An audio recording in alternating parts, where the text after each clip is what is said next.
So 10 years ago, we stood in ball gowns and were very nervous at a Worldcon together. Yes, And we were. now it's 10 years later, and I've got Stina Leicht on the show to talk about our 10 years, her new novel, Loki's Ring, and whatever else comes to mind. And I should be writing season 19, episode 21. But I should be writing. I should be working on my craft. I should be writing. I should be submitting my next draft. But I'm sitting home watching Doctor Who. So, hi there, welcome to I Should Be Writing. This is the podcast for wannabe fiction writers, and that's not a pejorative. That's just what I've been saying for 19 years, so I'm not going to change it. I'm your host, Mer Lafferty. I am been podcasting for 19 years. I've been a professional author for about 10-ish years, and I like to sit here and talk to people about their work and talk to people about how to make it as a new writer. And oftentimes, some of that is craft and some of that is just getting out of your own way. And so I'm delighted to have with me today Stina Leicht, my old friend, who did we meet at the Worldcon? Yeah. Yeah, in Chicago. So Yeah. 10 years ago, 2013? Or was it 12? I think it was 12. 12. Anyway, it was 10 years-ish ago. Yeah. And I'm just still amused by the fact that my father has a picture of you in his living room. Because when you have your pictures taken for the Hugo Awards ceremony, they usually take every single person alone. But for some reason, they saw Stina and I talking, and we were up for the same award, so they took a picture of us together. It's a great shot. It's a great picture. But that's the only one, the only pro picture I have of me that night. So I gave it to my dad. So my dad's got a picture of you in his living room. Ah. But Cool. anyway, I'm excited to have you on because your career's done some pretty interesting things in the past couple of years, and I just wanted to maybe not do an exhaustive coverage because you have bronchitis and a life, so you want to go live that. But why don't you tell us a little bit about Loki's Ring? Okay, well, Loki's Ring is a space opera, and with most of the characters are either women or non-binary, just like Persephone Station. And overall, the story is about Gita, who is she's a ship's captain for not a surplus, but she runs around collecting junk, from various derelict ships Scavenger? and so forth. Yes, she's salvage. Salvage. Ship Not salvage. Yeah. Scavenge or something. And else. But earlier in her career, she did what I decided to call pairing with AGI, or artificial general intelligences. I came up with a story, and we came up with that because of a story that Ted Chiang wrote about the life cycles of software objects, Mhm. which is all about how we could actually teach an AGI how to be more human and how much more complicated it is than most AI corporations want us to believe is possible. So anyway, she has these two children who are artificial people, and one of them gets stranded on an alien ring world, which has been illegally mined by a evil corporation and that subsequently a virus is released and it's killing off people.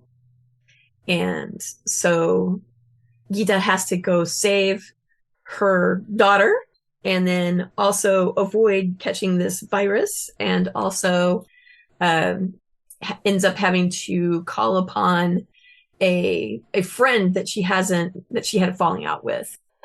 And so they kind of have to get the band back together to to go save Ree.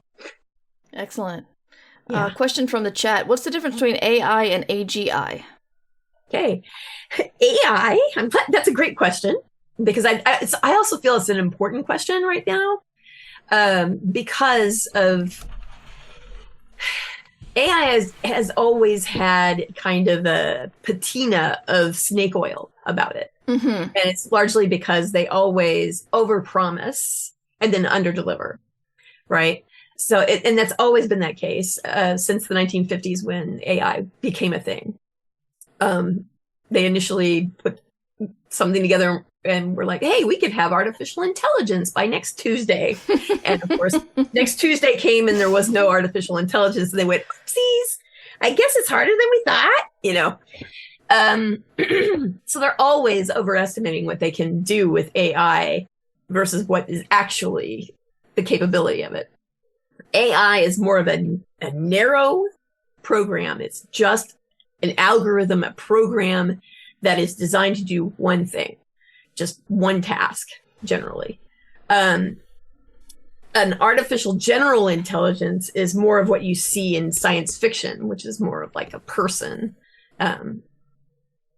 So there is no such thing as an AGI at this stage. And there's a large probability that there never will be. But AI does exist. So right. Hopefully that answers the question in a way that's clear. Yeah. So one thing I was really interested to talk to you about, as I mentioned before the recording, we had run into Stina at Worldcon and we caught up a little bit. And when you and I met, you were writing fantasy. Yeah. I was writing urban fantasy. And now we're both doing sci-fi. So I was wondering if what was your path to change genres like that? Well, my last epic fantasy novel didn't do very well. And my editor asked me if I wanted to write science fiction at that point. And I've always been kind of a little bit afraid of science fiction because I always felt like I needed to know more science than I know. Mm-hmm. My background comes from art and animation. So I don't have a science degree. I don't really have a background in science at all. So I always felt like I had to have that in order to be a science fiction writer. Don't ask me why. Well, I mean, a lot of writers do have that background and they put it in their books, and some people eat that up and some people glaze over. And I think I'm writing for the ones who glaze over with all the science. It has its place and it's awesome, but some people don't get into that. Yeah. And I like looking things up. I just decided that I would just go ahead and go with it. And whatever topic piques my curiosity, that's what I research at the time. And I just have faith in myself that eventually that information will either crop up as something that might be interesting in the story or might be good background information for me to know about a plot point or something like that. I just figure it'll eventually come in handy. I chose AI for the first topic for me to really study, because the only science that I've ever come in contact with is I had 3 years of psychology. And so as far as far future technology, that's the closest hookup right there. So that's why I went with that. Mm-hmm. But I've just been taking it one step at a time. I read that Terry Pratchett used to do a lot of his research that way. Whatever piqued his curiosity at the moment, he would read extensively about and then kind of stuff it away in a vault in the back of his mind for whenever it would come in handy later. So I just decided to use that technique and not be so overwhelmed, because you don't have to know everything. No. You got to do the iceberg method. If you show that you understand 10%, they'll believe you understand the other 90. Yeah. Yeah. So how did you feel about the genre change? Because I think a lot of people are afraid of it Because mine was somewhat similar to yours in that my urban fantasy wasn't selling well, and my editor asked me for pitches, and she liked the science fiction one. So not quite specifically her telling me to do science fiction, but that's how it turned out. And I mean, I could have easily said no. It's not like I was ordered or whatever, but I've always loved science fiction from the time I was a little kid, and I read Ursula Le Guin and Madeleine L'Engle. I've always loved science fiction, so I kind of always wanted to write science fiction. I just wasn't terribly confident in my ability to do so. Mm-hmm. So I was actually pretty excited about it, about the switch. I also feel like I've always wanted to be the kind of writer that could write all kinds of different things instead of just the one thing, you know? Yeah. Like, John Wayne is only John Wayne in every movie. Yeah. And then you have Meryl Streep, who can do, like, different things. You know, I've always wanted to be more like Meryl Streep. Yeah. So. Always be Meryl Streep. Yep. So you did the science fiction, and how did you enjoy writing Persephone Station, and how did the world respond to it?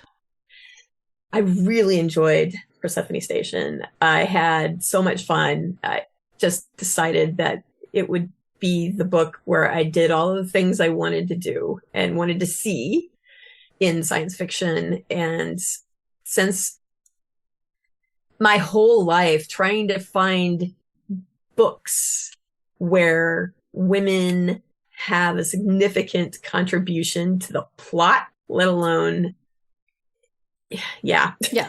be actual characters with lines, was pretty dismal, frankly. When I was a kid, there was only Dune, and you know, that's the only reason why I like Dune, is because of the Bene Gesserit. Yeah. So I wanted to write something. We have so many stories that only focus on men. And nobody ever questions the fact that there are no women in the story. Yeah. It's just, that's the world. That's the way it is. So I decided that I would just write a novel where the opposite was going on, and I was damn well not going to explain it. Yeah. And that's the mode I'm going to be in for a while. Yeah. Yeah. So I really enjoyed that aspect of it. I've always liked powered armor, and I love the whole idea of space battles and all that stuff. But now I'm just trying to move away from we solve our problems by shooting it in the face, because I feel like the way things are politically right now, I feel like it's irresponsible at a certain level to write stories like that now. And we have so many of those. We need to focus more, humanity at large needs to focus more upon solving our problems in other ways and resolving issues as opposed to pretending they aren't there. Yeah. And talking about the difficult stuff and thinking more positively about resolving issues, because I mean, in my opinion, being an optimist is more practical than being a pessimist. Because if you're a pessimist, you're not going to look for solutions just naturally. You're just going to constantly react to problems, right? Right. Whereas if you're an optimist, you have hope that there will be a solution to this problem, and you're open to new ideas and trying new things. And so in the long term, you're more likely to resolve that problem than if you approached it negatively. So to me, it's a pragmatic thing to try to promote more positivity and hopefulness. I think if we need it at any point in time, we really need it right now. Yeah. So I have a question. It's going to be very specific, but it's only because it's on my mind because of recent television stuff. Have you watched The Mandalorian? Yes. Okay, so this is not a spoiler for the last episode. It's simply something that happens in the last episode, and it's pretty much a person walks from one room to another room, so it's not a spoiler. But what I want to talk about is how I have, like, researched and tried to figure out a lot of ways that things can happen in space. Like, in 6 Wakes, I was very concerned, since there was the rotational gravity drive, that there was going to be different gravity on different decks of the ship because they'd be spinning faster than the other. Like, I worked this out. And then I'm watching The Mandalorian, and one of the Mandalorians just jetpack up into the stratosphere and goes into space, boards a vessel, and then just takes his helmet off like it was just sitting on his shoulders. And I'm thinking, like, there's no seal, and I'm pretty sure that there's just cloth underneath the armor. And so he should have some pretty bad frost burns, and going back down into the atmosphere is going to be, that's all. I mean, how do they get away with this? And can we? And is it just you make it look good enough, no one will care? What do you think?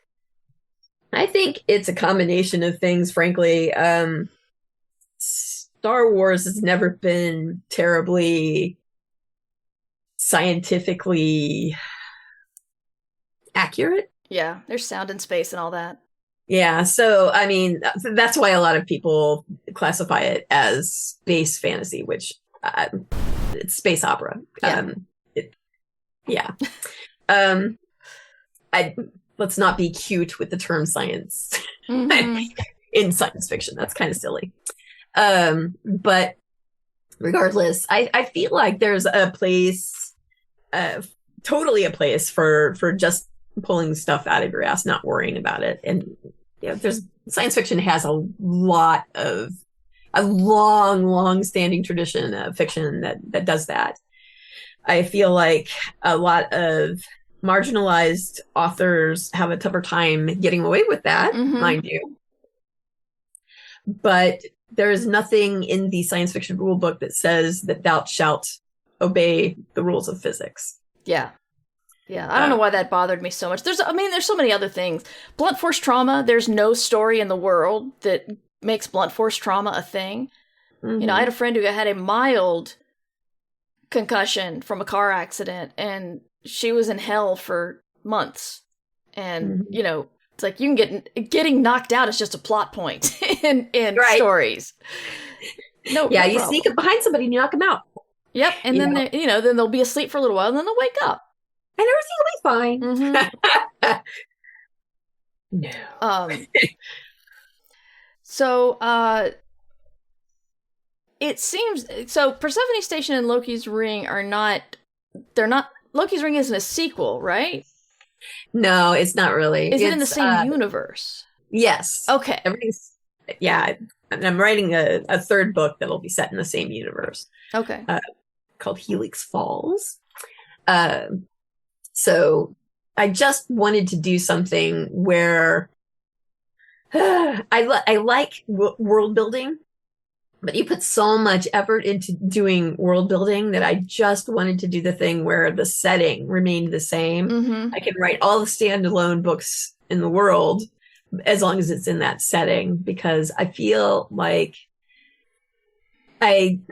one of my favorite things about Terry Pratchett is he has his one setting and he just makes it more and more real as it goes along. It fills in more of the corners of it, which I believe adds to all of the novels set in the world.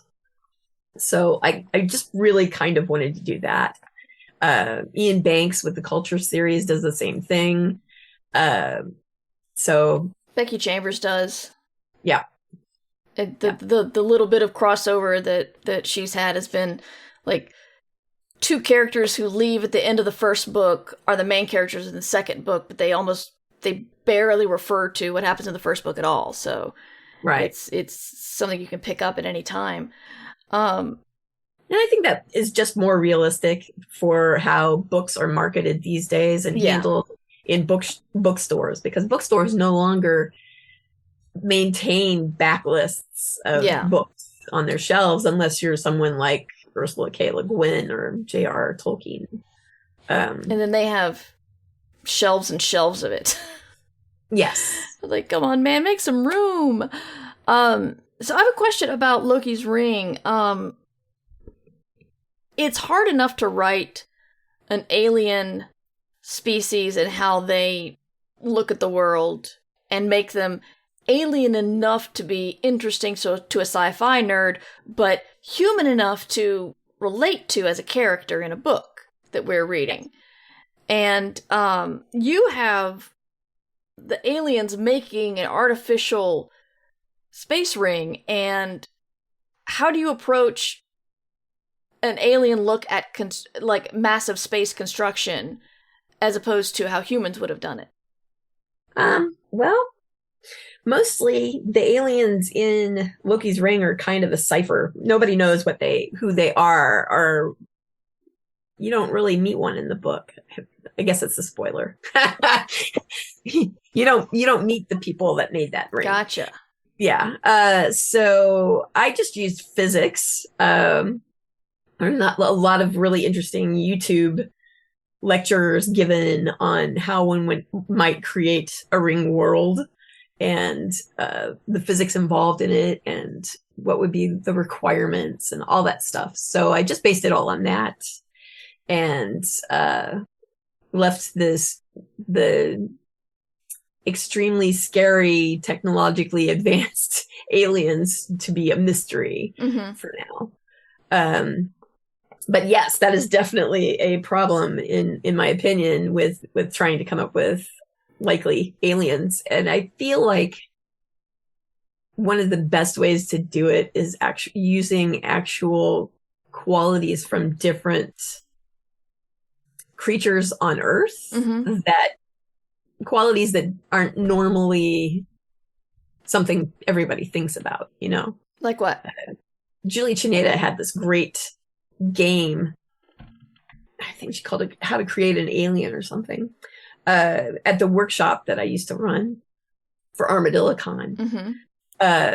So she would put all these different qualities of like sponges or ocean creatures or plants or whatever, just separate one line qualities, in type them out, cut them up, put them in one baggie, and then another set of qualities in another baggie, right? And then you'd pick one of each from the baggie, just randomly pick them, and then you had two qualities for your alien that you needed to base your alien on. And really, that works extremely well. That's awesome. I had not thought of that. Yeah, it works extremely well. So, and I'm not asking for spoilers here. I'm asking you as a master of your craft. How much of the aliens have you worked out in your head? Because we talked about the whole iceberg thing. So, do you have like a whole bunch that you're not showing us, or is there stuff you plan to show us, or are you making it up as you go along? Each novel has its own special process. In my, this is like my eighth novel I'm writing right now. And for Helix Falls, I'm actually working everything out ahead of time. Oh, wow. So that I know what certain rules are and so forth. But in the past, I've always been kind of a pantser. So I would just do whatever came to mind, and then, oh, that's a neat idea, I'll put it in there. And then when I go back over the rough draft, that's when I like really sit down and think really hard about each little thing and how it fits together and all that stuff. That's my process generally. Right. But that also forces me to rewrite 2/3 of the book almost every time. So I have encountered that in my last couple of projects, and I'm kind of rethinking my process now. Yeah. And then I got in my own way, and then I realized maybe I need to write it down, no matter how bad it is, and fix it on rewrites. I don't know.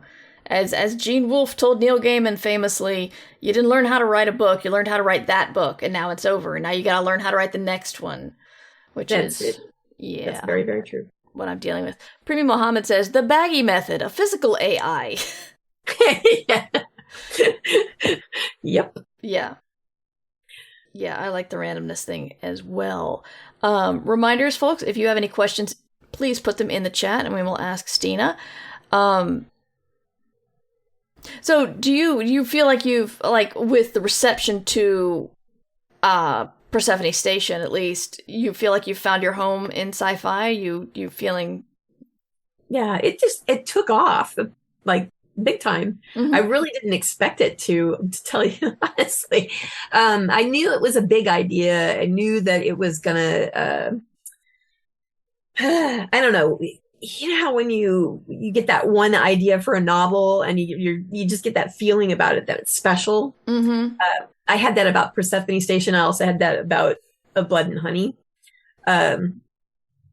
So I knew it was going to do something, but I had no idea it was going to do that.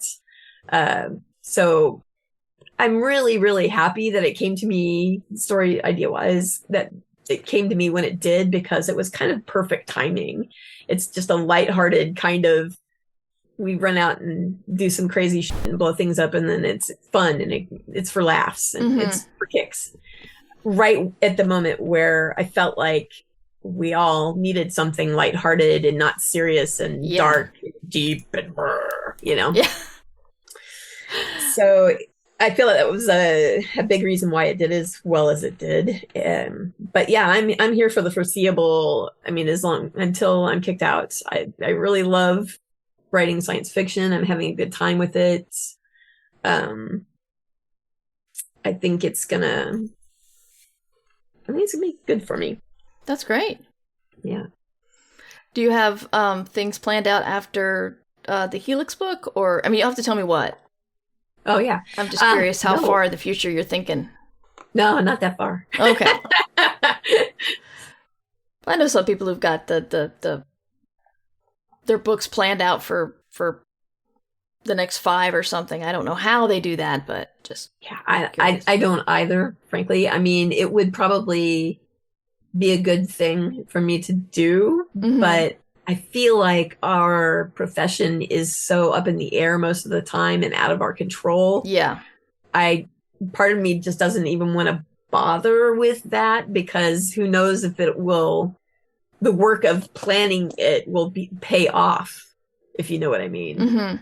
I mean, like with Cold Iron and Blackthorn, there was supposed to be a third book, and I was already in the process of putting that together when they came to me and said, nope, there won't be a third one. Let's do something else. Yeah. So, I mean, it's like, I know Holly Black like plans everything like way in the future. She's usually got 4 books ahead. Wow. You know, decided what she's going to do with everything. She's got it all laid out. And I wish I was more organized than that. Yeah. Organized like that. But I'm just not that person. I have ADHD. So, yeah. So, how did I had to deal with the, your series isn't doing it, so we're not going to do any more books in your series experience as well. I have, which is very flattering, I have fans coming up to me and saying, when are we going to get another book in this series? And in the world of self-pub, in a perfect world, you'd think, well, I could totally do that, but I have not found myself doing that for a variety of reasons, and I was curious how you approach that, if that happened to you, and, what you thought about it. Happens all the time. I get a lot of people. I've even there's one particular editor that constantly walks up to me and goes, I want something from the A Blood and Honey world. I want something from that. Can you do something from that? And wow. I'm like, part of me is like, well, I mean, I could, but it took 5 years of research to do those 2 books. Wow. I don't want to do that again. So there's that aspect of it, because I've forgotten a large portion of the research that I did for those, right? Because that was a decade ago. Yeah. So there's that. I also have a lot of people coming up to me and asking me about Cold Iron and Blackthorn too. I just say no. There's just not going to be any more. And when they ask me about it, I'm just like, the money just isn't there. I have to do this for money reasons, not entirely, mind you, but money is definitely a factor. It's not worth it to me to sit down and write out something that is just not going to benefit me as a writer in my career to continue focusing on something that isn't going to do well. Mm-hmm. And then also not pay anything. I mean, just I wouldn't be able to sell it. So yeah. And also, there's no advance, so you don't have any guarantee of any money. Yeah. So it's a lot of work and a lot of upfront payment. Yeah. I'm just not a self-published kind of person. Because you have to be able to do every single job. Or know who to hire. Well. And then that's money. Yeah. And I'm just not that person. So I think it's important to know what your strengths are and what your weaknesses are. Yeah. So Stina, what's your process? What have you learned in the last 10 years as works best for you to get words on the page? Well, I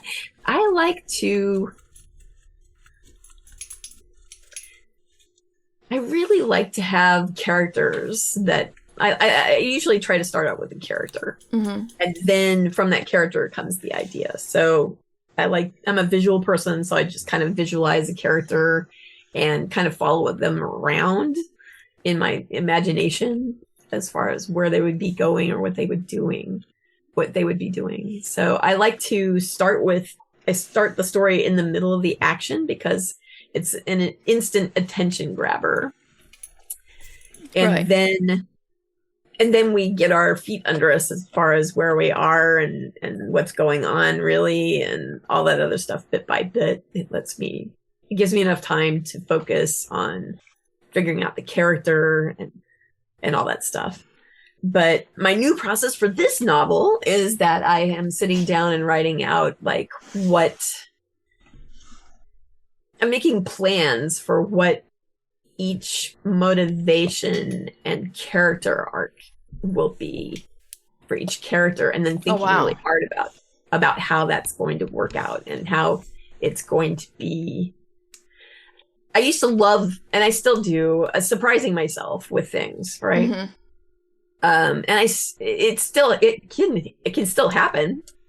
I still allow for that, right? But I just feel like it takes less time to sit down and think about different things ahead of time. Yeah. And then work out what those rules are in general. You can always change them. You can always ditch them, or whatever. But I just feel like it's a time saver to think about things ahead of time. Yeah. Okay. So that's basically it, really. I just sit down and write. Do you have a preferred time of day or ritual or word count you try to go for, or what? Mornings are good. Mornings are really good, but I can also do afternoons. And if I do afternoons, I prefer to go to a coffee shop and sit down and do that. Of course, during the pandemic, that was not an option. So yeah, mornings worked out really well for me because it's like the whole world is really quiet. Mm-hmm. It's not just that no one in the house is on the phone or in meetings or whatever. It's just, I don't know. It just everything feels calm. Mm-hmm. And I think some of it too is just come out of sleep, and imagining stories it's related to dreaming. It's all daydreaming. Oh, interesting. So I feel like that's why mornings tend to work a little better, because your brain is still in dream mode to a certain degree. Okay. I hadn't thought of it that way. Interesting. Yeah, it's all subconscious. Your subconscious, right? Yeah. Yeah. So one thing I do on the show is do a little bit of accountability to prove I have been writing. I've been fretting and getting in my own way a lot this week, and then I made a decision. You listening live will not have heard this, but you listening to the podcast will have heard this. I recorded something about how I needed to stop talking about my works in progress and the various reasons why. And I think that's already helping me, even though a lot of the things I'm working on, I've already mentioned I'm working on. So it's already out there, but I'm not doing that. But I did get over 1,000 words on 2 different projects today, and that felt really good. And we usually talk about good news on the show, in the future, y'all, you can do your good news in the Discord, or you can email it to me. I'm trying to think if I have any good news, but if you have any good news, put it in the chat. And Stina, your good news besides Loki's ring coming out, what do you have anything to report that's awesome? And anything at any part of your life is worthy. Cool. I did sell the next book, and it will be called Helix Falls. Woo! Congratulations. Yay! Yes. Thank you. Yeah, and that's the main thing, really. Everything else is going fine, and I'm finally getting over, I'm at the very tail end of getting over the bronchitis that I got a week ago. Yeah. I don't think I have any good or bad news, just things are about the same. Dog health update. She's going to need a minor surgery to remove the plate that they screwed to her leg when they fixed her tendon, rip, because it's got an infection around it. But apparently that's like a very minor. You just open her up and unscrew the plate and take it out. And it's like, they're not messing with the bones or the tendons or the muscles or anything. They're just removing something. So my dog has had constant health problems or injuries for about a year now. Just over and over again. And we're just waiting for things to... We feel like we're at the tail end of all of this crap. But health insurance for pets, get it. I'm telling you, y'all. Telling you. We have good news coming in from Underpope. 3 rejections since the last episode. Congratulations. That's amazing. Well done. Stina, we cheer for we cheer for rejections, because rejection means you're a working writer. Mm-hmm. Mm-hmm. So congratulations, Underpope. Well done. Congratulations. Yeah, oh, that's right. We're doing a count. Here's the count. Right. Oh, I didn't turn the counter on. Man, bells and whistles. So much crap. Alright. Counter on. We got 3 rejections from Underpope. 2023 team rejection count is at 111. That's after 4 months, y'all. That's amazing. Well Congratulations. Done. Looks like you're going to blow last year's number out of the water, actually. But yeah, Stina, can you tell us where to find you online and where you're active social media, if anywhere? Oh, yes. I'm still trying to figure out where I'm going to settle. Yeah. I'm probably not long for Twitter, since Twitter is now going to be using your tweets to educate their AI. Yeah, without your permission. I don't think I've heard that, but that just, I mean, it's like going from room to room in the movie Clue and just seeing another dead body, and they're all just like, there's another one. Another dead body. Yeah, it's just not long for this world. So, but I am still kind of on Twitter. I'm on Instagram. I really enjoy Instagram. I have a Patreon. Stina Leicht, pretty easy to find. And also I have my website, but I don't post on the blog so much anymore. And I just signed up for Substack. So, yeah, I'm new with Substack as well. Yeah, and I'm on Tumblr, but Substack really looks like it might be useful. It seems to be... They have a branch of it that's kind of a similar format to Twitter, which might be an easier. Yeah, I need to research the various options for. And I'm on Substack. Mastodon. I'm sorry? Yeah. I'm on Mastodon. Yes, excellent. So am I. What? I'm still confused by Mastodon. I won't lie, but I'm on it. Yeah, I haven't figured it out yet. There Dang you are. Sorry. Anyway, Stina, thank you so much for being on the show. Good luck with Loki's ring. I'm sorry about the dog, but I'm alone in the house, so she thinks there's a threat. But, yeah, we'll have all your links in the show notes. And, hope to have you on with your next book. Thank you. Can we do I that? hope to be on. That would be great. Excellent. Well, thank you, everybody. The where you find me is mightymur@gmail.com, and I'm on the social medias. You search for Mur Lafferty or Mighty Mur, you'll probably find me. I'm not terribly active on any of them right now. I need to get back into that. But if you're interested in watching me stream on Twitch, it's twitch.tv/mightymur. And my latest book is Station Eternity, which was out in October. And it is if Jessica Fletcher went to Babylon 5. Except younger. So, but check that out if you like space murder mysteries. And I apologize for the dog, but take care, and y'all should be writing. Ugh, dog!